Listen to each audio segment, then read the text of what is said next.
pensamos diferente, pero eso es lo que nos hace ser más amigos y respetarnos más. A los dos nos gusta el asado. Él prefiere el vacío, a mí me gusta más la tirita, pero nada más. Queremos a este país muchísimo. Y entonces, más allá de las diferencias, a mi amigo, porque puedo decir eso porque hemos visitado cumpleaños de ambos y conocemos las familias. Así que, Santiago Cuneo, bienvenido. Muchas gracias. ¿Con quién estás? ¿Viniste con guardaespaldas? Y vine con la familia. Cuando uno visita a los amigos, va con la familia. Pero muy bien, ¿cómo se llama? Romita. Ahí está Romita, la famosa Romita, que todo el mundo cuando llego a algún lugar me dice, ¿cómo está Romita? ¿Sí? Mirá vos. Como ella participa de los programas, Claro. cuando viene se manda nomás. Cuando voy, habitualmente, como va Martín, como va el hijo de Martín a tus programas ahí en el canal 22. Ella anda por ahí. Sí, ella anda por ahí, va y viene. Ella es parte del equipo. Claro. Cada vez más jóvenes son parte del equipo. Pero me parece muy bien eso. Sí, che, señor. has presentado el libro Sí, Democracia Confederal 2. Porque hay un 1. Así y es. te vemos con un dogo. Y muchas fotos que veo, iconografías tuyas, el dogo argentino. Sí, señor. A ver qué simbología tiene esto. Eso, ¿no? Fundamentalmente fue idea de una compañera que asimiló la idea de nuestra presencia con la de la raza del dogo argentino. Y para mí es un momento de identidad. Y esto de andar haciendo propaganda mastines ingleses nos pareció justo compensar con la simbología de algo que es bien nuestro, como es el Torino, como es el Malbec, Sí, claro. la Virome y el colectivo. Entonces, por la duda, para que alguno no tenga confusiones de qué estamos hablando, buscamos la síntesis en el dogo argentino de un proyecto tan argentino como la raza del dogo argentino. Ahora lo vamos Raza a escuchar. argentina. Algunos de los oyentes nuestros, tan peronistas y tan cálabres, están diciendo, ¿pero qué hace Greco? ¿Pero cómo puede ser en la casa de Eve? Hay un libro donde se testimonia, claro, se testimonia tu amistad con Eve, y además, en algún momento, que últimamente se dio a la luz, fuiste topo de Astiz y de Villarruel para venir a contarle a Eve lo que se estaba gestando, ¿no? Así es, porque se jugaba en ese momento la posibilidad de que fueran finalmente a cárcel común, Sí. que no es común. No, para O sea, nada. se logró la mitad, ¿sabes? Pero el laburo era dar los datos de la vida licenciosa y pornográfica que llevaban de libertad absoluta en casas que envidiaría cualquier trabajador, que eran chalets dentro de la base naval de Zárate, pero chalet, digamos, de lo que eran los viejos chalets de oficiales, con Claro, su parrilla, su pileta, 3 habitaciones, ¿no? O sea, un lugar que un obrero hoy no puede comprar seguro y que envidiaría cualquier casita ferroviaria. Y a eso agregarle que salían a navegar en Optimis. Ah, claro, porque están en Zárate y salían a darse el gustito. Eran marinos, muchos. Astiz es marino, pobrecito. Astiz decía, yo me quedo acá hasta que se muera mi mamá y después me voy. Era su plan. O sea que cuando se producen los episodios aquellos donde se junta la información para traerle a Eve para que puedan pedir el cambio de condiciones de detención, el hombre tenía planificado la muerte de su madre y la huida. Bueno, obviamente, si navegás en Optimis, pero por supuesto que ya te podías haber ido antes. Navegás hasta Uruguay y buenas noches y muchas gracias. Pero vos contás que O a Paraguay. el hombre igualmente no puede salir del país. Si se va, se va. No, él, obviamente, Francia lo espera hace muchísimos años para ser juzgado por los crímenes de lesa humanidad contra las monjas francesas. Claro. Pero obviamente la intención de este gobierno no era el indulto para Astiz, porque ese indulto lo lleva directamente a la detención en Francia. O sea, Claro. vos lo indultás acá, que no se puede, pero no importa, suponete que se lo hicieran y automáticamente se lo lleva Interpol. Con lo cual él lo que pedía era detención domiciliaria, no indulto. O sea, él decía, a mí no me dejen en libertad, a mí llévenme a mi casa, porque si me dan la libertad, me como la detención en Francia. Claro. Entonces el tipo lo que decía, no, conmigo en particular, yo lo único que quiero es domiciliaria. Sigo purgando condena, pero en mi casa. Claro. Y al resto sí, a los muchachos lárguenlo, que no ninguno tiene pedido de captura internacional, que se vayan a su casa. Esto es Villarruel. que ahora nos sorprende con otro episodio. Sí, a ver, ¿qué opinás? Voy a ver a Isabel. Isabel no recibió nunca a nadie, ¿eh? No. Bueno, pero a ver, tiene coherencia y este es el mejor lugar para explicarlo. Lamentablemente vuelve el cántaro a la fuente. Esta fue una discusión que yo tuve con Moreno cuando reivindicaba a Isabel una y otra vez y yo le decía, mirá, tenemos un problema, la vemos distinto.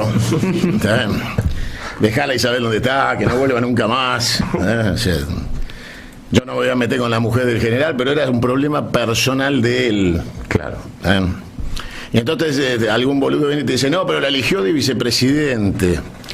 Muchacho, el contexto histórico fue que quería Balbín y que la vicepresidencia se le ofreció Balbín y que Alfonsín impide que Balbín acepte la vicepresidencia y Perón queda en el medio de las tensiones de todos los grupos y facciones enfrentadas después de su retorno en Puente 12 en Ezeiza y decide la fórmula Perón-Perón por las dudas de que algo pudiera ser peor y saliera peor todavía de lo que ya el contexto lo obligaba a Perón a decidir. O sea, Perón no quería Isabel de vicepresidente, quería Balbín. Cuando no fue Balbín dijo ninguno de ustedes, porque si elijo para un lado, se pudre para el otro. Sí, claro. Listo. Entonces, él había logrado, con Cámpora, Solano, Lima, conformar a todos, porque había dos lugares. Claro. Estando él, tenía que elegir uno de los bandos. Entonces dice Perón. Claro. Y si podía decía Perón Caniche, uno de los perritos. Ahora, darle entidad política a Isabel Perón es de un nivel de brutalidad y bestialidad inhumana. Y claro, aparece esta chica, ¿pero por qué? Porque el plan original de Astiz de reivindicar a las víctimas de la subversión terrorista y entonces desde ahí crear la nueva inserción política de ese espacio, que lo arma con el Tata Joffre y con este mamarracho que nunca pudo, el homofóbico impresentable. Hay muchos. No, el que hizo la biografía de Méndez, sí, Méndez, una cosa son así, todos sí. Acólitos que nacieron en la base naval de Zárate y de ahí salió este grupo que llevaría finalmente a Villarroel, donde está. Ahora bien, ellos reivindican a Isabel por el decreto de aniquilamiento firmado por Luder, Isabel, Rucauf, etcétera, que es la previa de la cual ellos se van a agarrar para una vez cometido el golpe de Estado decir nosotros continuamos lo que dejó el gobierno constitucional.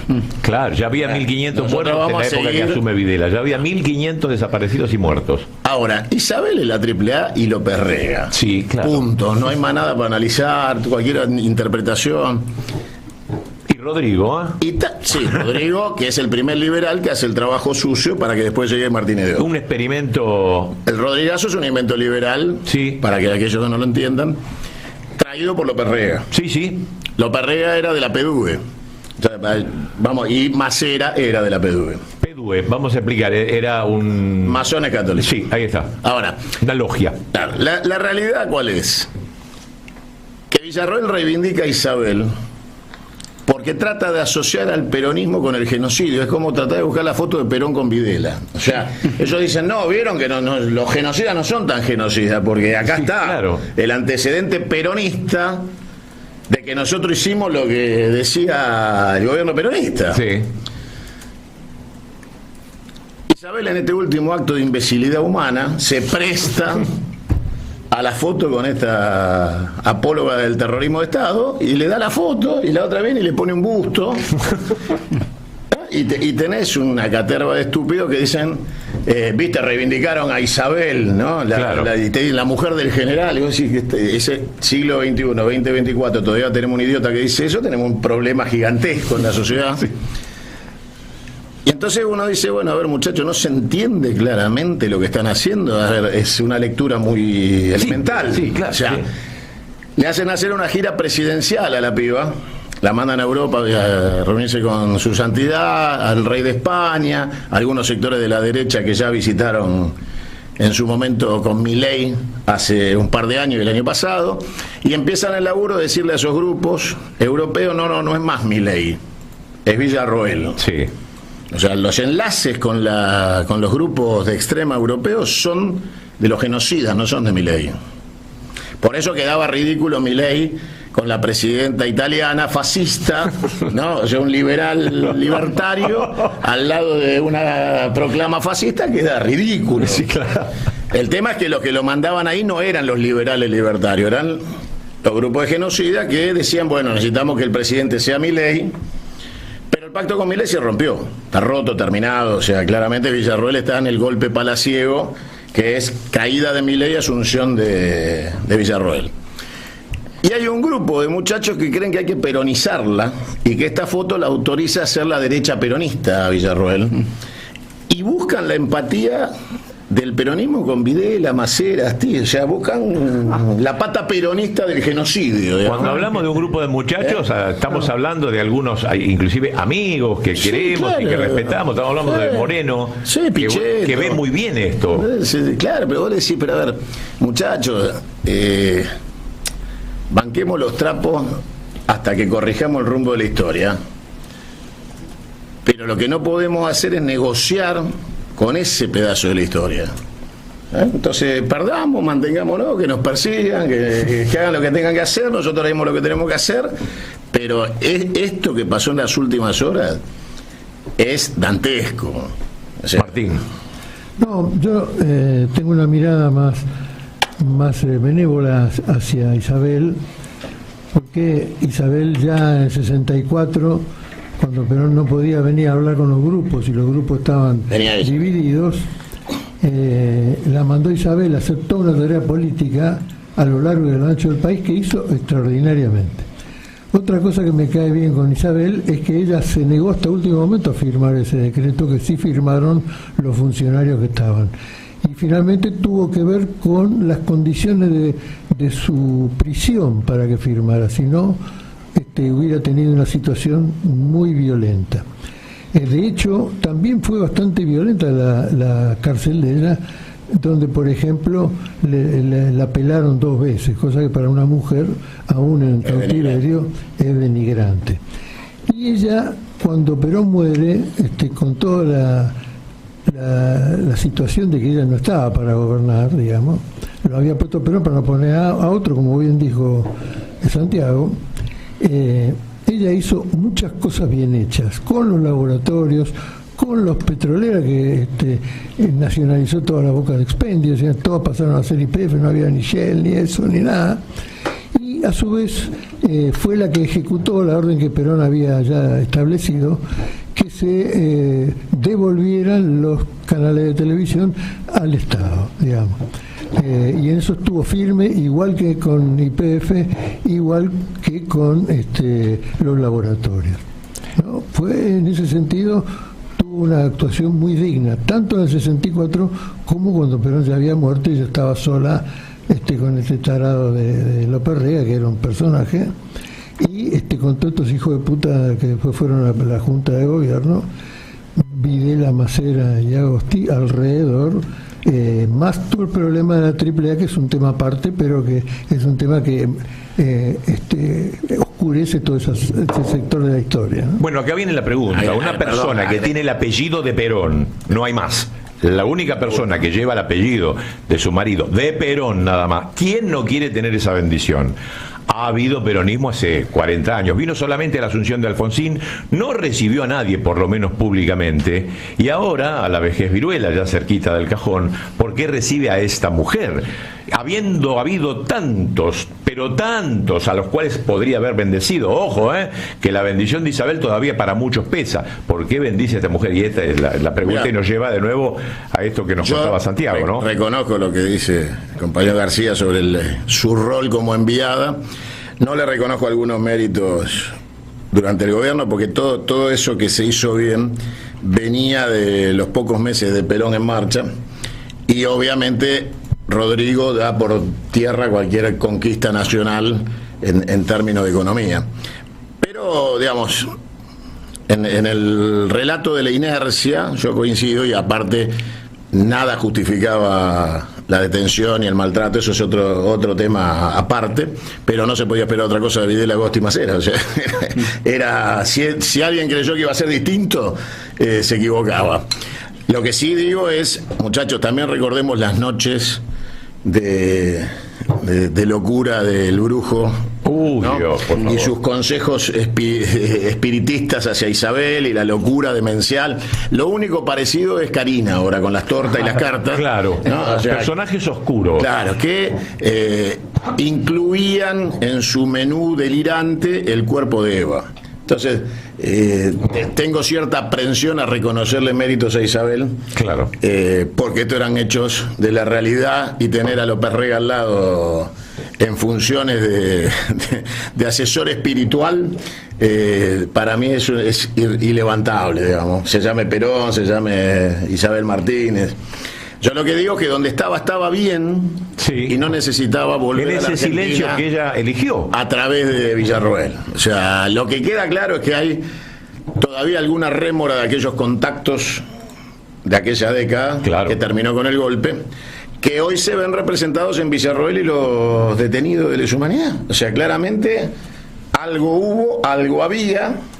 Y bueno, hoy en el 2024 aparece esta foto. Y vos se lo anticipaste a Eve, eso, sí, claro, fuiste a contarle todo eso. Sí, porque aparte la realidad es que en ese momento incluso el contacto venía vía Venezuela, o sea, para ir más, sí, ¿también? O sea, triangulábamos información para que pudiera llegar pura y no hubiera, claro, chasquis que abrieran el sobre, ¿no? Pues, sí, claro. Bueno, pero la realidad es que si nosotros no hubiéramos tocado la realidad que pasaba dentro de la base, los tipos seguían ahí porque los jueces no habilitaban el cambio de condición de detención. Claro. Los tipos estaban, así está bien, y siempre te encontraban el resquicio. Y finalmente, efectivamente se comprueba. También yo conté, muchachos, la recibió a Lilita Carrió Astiz ahí, cuando Lilita les ofreció a los genocidas el pacto de confesión a la sudafricana. Ustedes confiesen los delitos, digan dónde están los desaparecidos, nosotros le buscamos la solución consensuada. Y eso pasó ahí, en la base naval. En la base. Digo, por la duda. Democracia confederal 2. Vamos a partir de mayor a menor. Nacionalismo. Entendemos lo que es, pero hay varias variantes. Alguna vez estuvo Guillermo Moreno, que enarboló esa bandera por acá, es un amigo de la casa. Martina Yerbe estuvo el otro día, que nos contó otra cosa. Y ahora Cúneo, que tiene otra forma, ya no ve a la República como un ejemplo, sino una democracia confederal. Primero las diferencias con estas variantes del nacionalismo y después cuál es lo que aparece en el menú Cúneo. Mira, yo creo que el nacionalismo no es una cuestión sectaria y celular, que cada uno se lleva un pedacito a su casa o la ve distinta. El nacionalismo es el que finalmente el pueblo argentino entiende como concepción definitiva y debe ser elegido por la gente. Con lo cual lo que hay que hacer es poner a disposición, como hago yo con mi planteo confederal, y que la sociedad resuelva el modelo del nacionalismo más competente para sus aspiraciones. Porque si no caemos en los nacionalismos facciosos que tratan de imponerse con dictadores bananeros. Yo digo que esto es así, el nacionalismo soy yo, es un delirio importante. Tampoco nacionalismo es repetir recetas de noticieros del 45 en blanco y negro, es decir, el nacionalismo es volver a Perón. Perón está en el futuro, muchachos. A ver, Perón nos anticipó, trajo la soja para 70 años después. Nos habló de la ecología como problemática, sí, de agenda de Estado. Nos habló del agua potable como conflicto prebélico, ¿está bien? Y todavía ni llegamos ahí. O sea, los pibes todavía tienen que esperar para llegar ahí. Y te hablan de Perón mirando para atrás. El que te habla de Perón mirando para atrás es, en principio, siendo bueno y calificándolo, un boludo. Y algunos son unos terribles hijos de su madre porque lo hacen a propósito y entonces te atan al discurso liberal. La culpa son 70 años de peronismo. Como si el peronismo fuera solo pasado. Sí, claro. O sea, sus bondades y problemas fueran únicamente parte del pasado, una mochila del pasado. Yo trato de poner la discusión del nacionalismo en el futuro, que es donde corresponde. Concibo que tenemos un enemigo con el cual no se debe negociar, que es el liberalismo. No concibo un liberal desde el punto de vista nacional, aunque los podemos contemplar dentro de la presencia social, siempre y cuando no se transformen en conservadores rancios del occidente anglófilo, porque ahí entonces pierden la categoría de argentino directamente, desde mi visión. Sí. Y entonces lo que tenés es un oscilar permanente entre noche y día, teje y desteje de una sociedad que duerme con el enemigo, y todo lo que vos construís en una década ganada te lo destrozan en 4 años de Macri, 9 meses de Milei. Entonces yo digo, conceptos propios de lo que debe ser el nacionalismo moderno. Yo el otro día planteé en la presentación del libro, lo hago en el libro también, que yo ya incorporo definitivamente una conclusión propia de mi saber y entender sobre lo que es la definición de la defensa nacional, que es la ruptura de los 3 niveles de defensa nacional conocidos hasta hoy, que tenían que ver con la geopolítica y en términos estrictamente militares, que eran tierra, aire y mar. Nosotros no fuimos invadidos ni por tierra, ni por aire, ni por mar. Fuimos invadidos desde las redes sociales, desde el uso de las tecnologías modernas, intangibles, el espacio de la nube de Internet y el manejo de la psicología social de masas en un lugar donde no teníamos una sola defensa puesta. Nada. O sea, nosotros esperábamos la invasión por aire, mar y tierra. Nos preparamos para la defensa por aire, mar y tierra. Y mientras decíamos dónde está el enemigo, habían ingresado a nuestra soberanía territorial, a nuestra soberanía económica, a nuestra soberanía comunicacional, y ya la invasión se había producido. Hoy nosotros necesitamos recuperar el terreno de la 4ª dimensión de la defensa, y esa 4ª dimensión de la defensa es el espacio intangible. Los argentinos no solo no hemos discutido esta 4ª dimensión, sino que estamos muy atrasados en la recuperación de ese terreno para lograr plantar la bandera en ese espacio que nos corresponde como Estado Nacional, para garantizar la soberanía de ese lugar que nosotros hemos abandonado y otros han ocupado. Entonces yo digo, si alguien quiere hablar de nacionalismo, tenemos que hacerlo en los términos de la nueva plataforma de discusión de la defensa.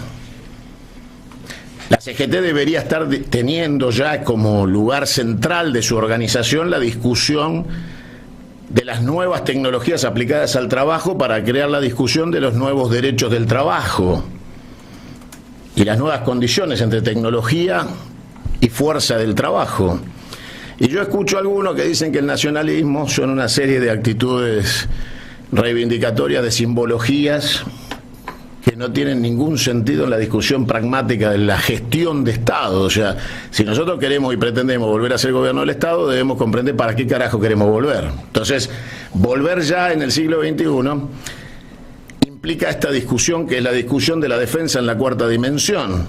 Y en esa 4ª dimensión vos tenés que saber cuál es tu modelo cultural para aplicar la defensa. No es solamente... ¿Cuál es el contenido? ¿Cuáles son las balas? No es únicamente la conjugación técnica del espacio. Es el contenido que le das a la conjugación técnica del espacio. Esa discusión está vacante, no estamos discutiendo. Lo vamos resolviendo en el andar. Yo resolví mi crisis intelectual de por qué habíamos sido invadidos cuando descubrí que habíamos dejado una puerta abierta de las 3 que habíamos cerrado, mal y desorganizadamente, pero teníamos más o menos concepción que eran los 3 niveles de la defensa nacional de carácter material. Sí. Defiendo el aire con aviones, con drones, con tecnología espacial, con vectores, defiendo la tierra con la infantería y los comandos, defiendo el mar con mi flota de mar, y resulta que ya fui invadido porque toda esa defensa planteada había sido la línea Maginot francesa. Claro. ¿No? Estábamos mirando para allá y nos estaban invadiendo por acá. Bueno, estamos por lo menos una década atrás de la defensa del espacio intangible de la soberanía nacional del siglo XXI. Entonces, cuando me aparecen personajes que quieren hablar de nacionalismo y en realidad usan el nacionalismo como instrumento de campaña para ver si logran chorearse un cargo público, una banca en la Cámara de Diputados, y usan el nacionalismo como bandera de militancia, digo, muchachos, ¿sí? Vamos a discutir en serio. Y lo que pones a discutir en serio es justamente el formato república, que no te convence. El formato república tiene 2 caracterologías que dejan bien claro que la república es un instrumento de saqueo, transferencia de la renta y liquidación del patrimonio nacional. Pero a mí me gustaría primero dejar algo bien sentado. Si mi nena de 4 años me dice, papá, ¿cómo se puede ser presidente de la República? Yo debería contestarle inexorablemente, tenés que ser candidata por un partido político y ganar una elección. Punto. Pero si ella agarra el celular y rolea, que ya lo hace, y dice, pero acá dice Videla, presidente de la República, papá. Y acá dice Lanusse, presidente de la República, papá. Y acá dice Onganía, presidente de la República, papá. Y acá dice Farrell, presidente de la República, papá. ¿Me explica cuál es tu república? Entonces yo tendría que decirle, bueno, hija, en realidad en el siglo XX la República permitió que seas presidente de la República por los votos o por las votas. Y la Corte Suprema, uno de los organismos, órgano de poder de la República griega, no solo no renunció ningún miembro de la Corte jamás tras un golpe de Estado y la ruptura institucional de la democracia, sino que convalidaron con sendos decretos la capacidad de quien dictaba las leyes, que era el dictador de turno, para ser presidente de la República y dictar leyes sin Congreso dentro de la República. Entonces uno decía, a ver, algo está mal para que la República le haya permitido al proceso de reorganización nacional crear la CAL, Comisión de Asesoramiento Legislativo, y que usaran el Congreso, los milicos, sí, para nombrar asesores legislativos que reemplazaban a los diputados y senadores elegidos por la voluntad popular por asesores nombrados por Videla, Agosti, más se repartían las Fuerzas Armadas, algún gendarme se colaba, y decían, bueno, y ahora mando este decreto al Congreso para que me lo analice la Comisión de Asesoramiento Legislativo. Con lo cual fue el perfeccionamiento de las dictaduras en el reemplazo de la democracia institucional, porque fraguaron un Congreso para que la tercera pata de la República existiera. O sea, Poder Judicial siempre a las órdenes de los golpes de Estado. Sí. Poder Ejecutivo robado a punta de fusil. Poder Legislativo, ahí falló Onganía, Lanusse, Farrell, se equivocaron. Lo soluciona Videla y le dice, no, nosotros también vamos a tener un organismo legislativo. Claro. Porque somos una república. Sí, claro. Entonces, tenemos que tener una legislatura. Todos los diarios de la época, Clarín. Sí, primero. Y La Nación, primero en la fila. Habla para ustedes el excelentísimo presidente de la República. Sí, claro. No habla el dictador Videla. Sí. Porque ninguno de ellos quiso asumirse como dictador. No, para nada. Todos quisieron ser presidentes de la República. De hecho, se plantea en el último proceso la reorganización nacional, o sea, venimos a restaurar la democracia, ¿no? Con lo cual ellos buscaban la figura del dictador romano que ejercía la dictadura para volver a ordenar la República. Lo que hizo Mitre en su momento, la organización nacional, ellos hacen la reorganización, un nuevo mitrismo. Entonces yo digo, ¿cómo le explico a mi hija que la República sí, claro, es la democracia según la versión republicana Lelita Carrió Alfonsín, ¿no? Que te dicen república igual democracia? Bueno, es una falacia. República igual Videla, Onganía, Lanusse, sí, claro, Galtieri, ¿no? O sea, la república tiene presidentes de la república de un lado, Perón, Frondizi, Alfonsín, Menem, del otro, Videla. Sí, Uriburu. Listo. Entonces digo, la república no es lo que le contaron a los chicos del 83 para acá. La película La República Perdida de Alfonsín 1 y 2 no solucionan la deuda de la República con la sociedad, porque la República aceptó a los dictadores como presidentes de la República. Las Cortes Supremas fueron escribanía de los dictadores. O sea, el decreto número 1 supuestamente no tiene validez si es un golpe de Estado. O sea, el decreto número 1, la Corte, ¿qué debió haber hecho? Intimar ipso facto a retirarse de la Casa de Gobierno, ningún decreto de nada. Federico Pinedo metido por allí en el 1930. Y un Arauz de la Madrid. Y un procurador de la Nación llamado Horacio Rodríguez Larreta. Bueno, entonces yo pregunto. Se llamaba igual, ¿eh? Pregunto. ¿La democracia es el instrumento impoluto que le quieren hacer creer a los chicos que es como instrumento de administración del Estado para formar gobierno? No. Es falso. Pero no lo digo yo. Lo escribió la historia, sí. Yo no tengo nada que ver. O sea, yo no le dije a la Corte Suprema en la década del 30, el 6 de septiembre, derrocamiento Hipólito Yrigoyen, reconozcan el golpe de Estado. Yo no fui. Yo no le dije, reconozcan el golpe a Frondizi, reconozcan el golpe a Ilía, reconozcan el golpe a Isabel Perón. Yo no fui. Pero todo lo hicieron dentro del marco de la República. Sí. Y la institución judicial de los poderes de la República reconoció los golpes de Estado. Y como máxima autoridad de la República, que es la Corte Suprema, quedó legitimado que puede ser viable un gobierno de facto. Un presidente de la República vía de facto. Sí, sí. Bueno, a partir de ahí yo titulo mi libro Democracia Confederal, porque la que está en discusión no es la democracia, es la metodología de gobierno. Entonces yo pregunto, ¿alguno sabe, por ejemplo, de los chicos más jóvenes, cuál es el contenido de los pactos preexistentes? Está en el preámbulo. ¿Qué pactos preexistentes habla el preámbulo? Mira, nadie lo analiza eso. Lo decimos de memoria, pero de acuerdo a pactos preexistentes. ¿Qué pactos? Esto que está acá, publiqué el preámbulo, por si alguno no lo leyó o no escuchó a Alfonsín recitarlo. Sí. Entonces, claro, el preámbulo dice que la Constitución se basa en el cumplimiento de los pactos preexistentes. Sí. Para que los chicos sepan por qué no están los pactos preexistentes, los publiqué en el libro. Entonces ahora todos los chicos que no saben a qué se refiere el preámbulo cuando dice los pactos preexistentes, compran Democracia Confederal y se leen todos los pactos preexistentes que dicen que somos una patria confederal. Obviamente la Constitución mitrista de 1853 que dice que nos damos la organización republicana representativa y federal. Sí. Pero los pactos preexistentes que cita el preámbulo dice que somos una confederación. Entonces tenemos un choque de culturas. Internacionalmente la Argentina es reconocida como Confederación Argentina o República Argentina. Nos siguen tratando de las dos maneras, porque nosotros somos bipolares hasta en eso. Vos le decís a un alemán, ¿por qué nos dicen Confederación o República? Y te dicen, porque ustedes dicen que reconocen los pactos preexistentes y después dicen que no. Entonces, el día que ustedes lo solucionen, nos avisan. Entonces, vos paseás por el mundo y vos ves que internacionalmente se nos trata de las dos maneras hasta que nosotros aclaremos un día. Claro.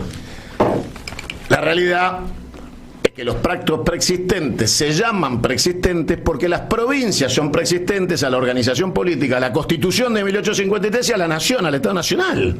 De hecho, el Banco Provincia de Buenos Aires es preexistente a la nación argentina. Sí. Entonces, ¿cómo le explicás a un chico que es mentira que la patria es república y la república es democracia? Es falso. Bueno, todo esto lo encontramos en Democracia Confederal 2. También vale la pena leer el 1. Sí, claro, bueno, tiene que ver con las otras dos cosas que yo te decía, perdón, y te cierro. La democracia republicana tiene dos trampas: la coparticipación federal y el sistema electoral. Cuando las provincias cedieron en la reforma del Pacto de Olivos el derecho a elegir el presidente en el colegio electoral, se murió el poco federalismo que tenía el modelo republicano. Y cuando las provincias aceptaron que la reforma de la Constitución implemente una coparticipación que finalmente está vencida porque nunca fue reglamentada, con lo cual es un pacto de hecho absolutamente ilegal. Hoy la coparticipación no se puede aplicar porque es ilegal. Se aplica porque los gobernadores nunca se animaron a discutir la coparticipación en el Congreso, entonces dejala así, y pasan los presidentes y dejala así, pero finalmente yo me tomé el laburo de preguntarle a los gobernadores, una sola pregunta les hice a varios: ¿cuánto mandás de IVA todos los días online a la AFIP? ¿Cuál es el monto que todos los días tu pueblo de tu provincia transfiere de manera directa a la AFIP online?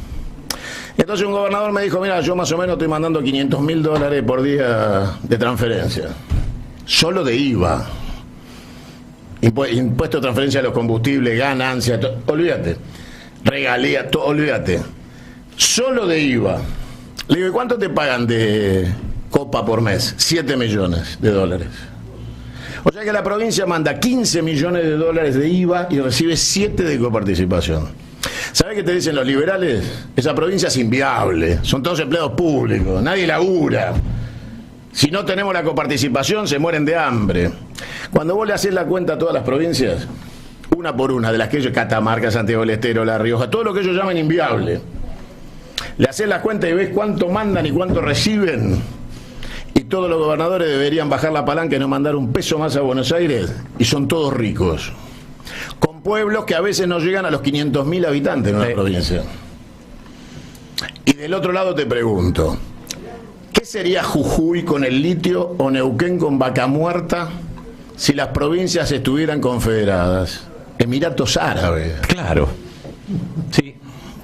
Entonces, la pregunta es por qué seguimos soportando el centralismo unitario, expoliador, liberal, masón de Buenos Aires, que es ni más ni menos que el resultado de Urquiza y su traición con un ejército de mercenarios portugueses el 3 de febrero derrotando a Juan Manuel de Rosas. Todavía tenemos calle que se llama Rivadavia y en la provincia tenemos un distrito que se llama 3 de febrero. Sí, bueno. Yo le pido al compañero Kicillof, al cual quiero felicitar por su discurso en el cual dijo estoy para gobernar y no para las internas, el cual yo se lo pedí varias veces que hiciera eso, así que lo único que puedo decir que está bien para mí el me quiero gobernar. Hermano, mandá al Congreso y eliminemos el partido de 3 de febrero. Está bien, porque bueno, puedes gobernar con un cuadro de rosas y tener un municipio que se llama 3 de febrero. Digo, se me ocurre, ¿no? O sea, que el Congreso de la provincia debería ponerle al distrito Juan Manuel de Rosas de mínimo.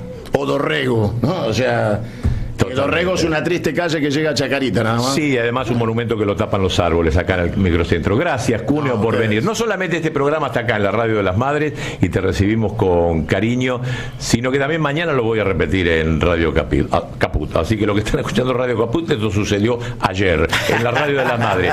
Cuneo, gracias por traer a tu hija, un saludo a Jimena y ya te vuelvo a visitar en estos días. En la juntada, cuando a veces nos encontramos los domingos. Buena suerte. Gracias a ustedes, gracias por el tiempo. Democracia